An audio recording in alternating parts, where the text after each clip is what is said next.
Burkina Faso's bold transformation. Ibrahim Traoré turns fighters into farmers. Burkina Faso's agricultural landscape has undergone a radical transformation that the world wasn't prepared for.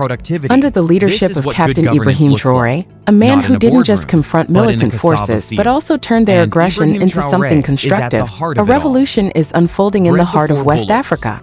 Over 8,000 former militants have swapped their weapons for farming tools, and they're now playing a central role in feeding the very communities they once destabilized. This isn't just a reformation, it's a renaissance of peace, productivity, and hope. So, how did this drastic shift happen? What was the strategy that turned former war zones into fertile farmland? And why is this initiative being hailed as one of Africa's boldest peace plans? What you're about to learn is not only groundbreaking, it's history in the making, Traore style. From guns to gardens, the unexpected shift. Imagine this. Thousands of fighters, hardened by years of conflict, who once roamed the desolate Sahel region, are now waking up before sunrise to tend to crops, repair irrigation lines, and harvest cassava under the unforgiving Burkina Faso sun. Ibrahim Traoré didn't simply engage in a military battle against insurgents. He redefined the very concept of counterinsurgency by offering these fighters a new path, one of purpose through agriculture. In a country where conflict once reigned, Traoré introduced his Green Reintegration Initiative. Through this program, over 8,000 ex-combatants have been reskilled and redirected into agricultural ventures, agribusinesses, and land restoration projects. This wasn't some token government initiative designed for public relations. It was a strategic move that saw men, who once lived by the gun, now living off the land, the model that works. Fighters turned farmers. This wasn't just a theoretical plan, it was an operation with structure. These were not hobbyists taking to the fields with shovels.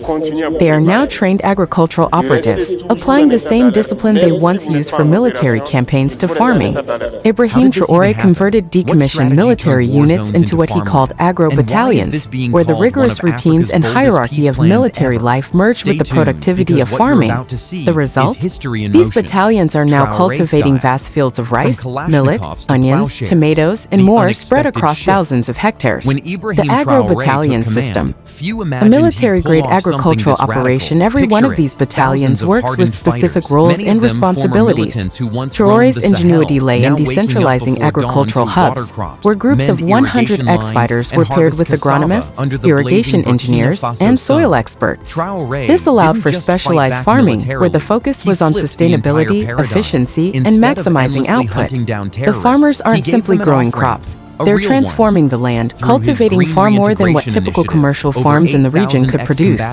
According to Burkina Faso's Ministry of Agriculture, these battalions are now producing 30% more food than their commercial counterparts. To further maximize productivity, Traoré deployed solar-powered water systems across pilot farms, revolutionizing irrigation techniques in rural regions.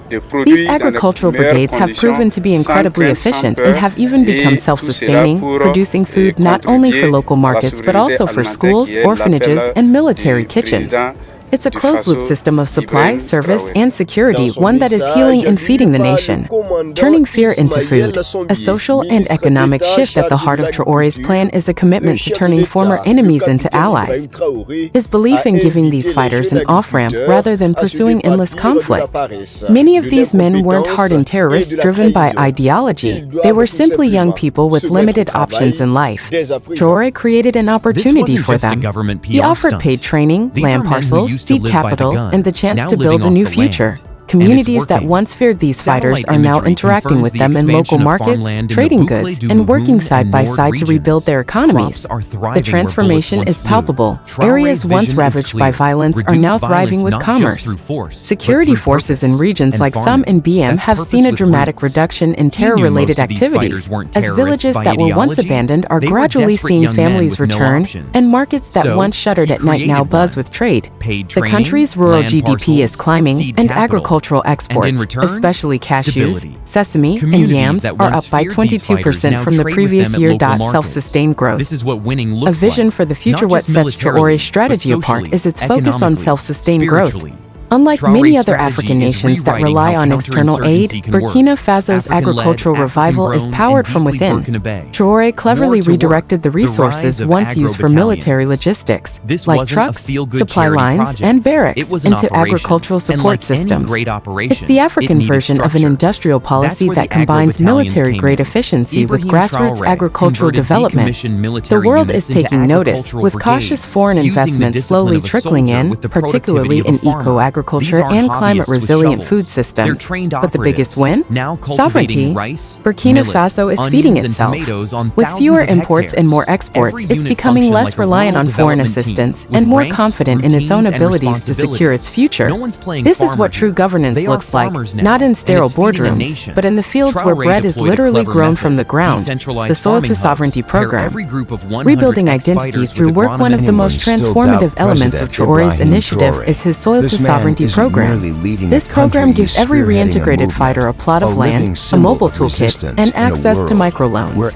It's not just about farming, it's about giving these men ownership of their futures. It's about rebuilding their identities in a way that's deeply cultural. For the Burkina-based society, land is sacred. By providing these men with the means to cultivate it, Traore is not only reforming behavior but healing generations of trauma. It's development with backbone, and it's changing lives. As a result of this program, school enrollments have spiked in farming zones, and clinics are reporting fewer cases of trauma-induced disorders. This isn't a quick fix, it's generational healing. The strategy isn't just military or political, it's profoundly personal. The Prisoners to Farmers initiative, expanding the vision as if transforming ex-fighters into farmers wasn't enough. Ibrahim Traoré has also launched an initiative for prisoners. Under the new policy, prisoners can work on farms to reduce their sentences. 1 month of farm labor earns them 3 months off their prison term. This move is multifaceted. It reduces the burden on overcrowded prisons, equips prisoners with valuable agricultural skills, and boosts the country's agricultural output. This is the type of rehabilitation that leads to long-term societal benefit. Prisoners gain skills and contribute positively to the community upon their release, rather than becoming a burden. This initiative is a nod to African values of restorative justice and is a stark contrast to the Western-style penal system. It's an effort to make sure that those who've gone astray have the chance to rebuild their lives and contribute meaningfully to society. The Burkina Faso Blueprint. A model for Africa's future. The success of Ibrahim Traoré's program is reverberating beyond Burkina Faso's borders. Neighboring nations like Mali, Niger, and Chad, which have similarly struggled with insurgency, poverty, and instability, are already sending delegations to learn from this model. Traoré is proving that peace isn't just achieved through military might. It's through economic justice, social reintegration, and purpose. His program is being hailed by the African Union as a hybrid of grassroots security and agrarian development. And even the United Nations has praised it as one of the most promising post-conflict solutions seen in the Sahel in years. This isn't just an experiment, it's a movement. The power of transformation, a philosophy of peace. What makes this movement even more revolutionary is the mindset shift Traoré is fostering. He doesn't view former fighters as a threat, he sees them as a resource. By providing them with tools, land, and income, he's showing that young men don't need ideology to find purpose, they need opportunity. And Traoré is offering that opportunity. This isn't just about redirecting former fighters, it's about reimagining what a nation can be when its citizens are empowered with purpose and ownership. Traoré's leadership is grounded in a philosophy of dignity. For him, dignity means work, land, and food on the table, not endless cycles of violence. As Burkina Faso continues to heal and rebuild, the world is watching. With Traoré's innovative model, the country is planting the seeds for a more sovereign and self-sustained future. It's a future where guns are transformed into plowshares and the soil becomes a foundation for peace and prosperity. This is leadership that goes beyond the battlefield. It's about building a legacy that will feed nations for generations to come. The world might not have been ready for this transformation, but Burkina Faso is showing that.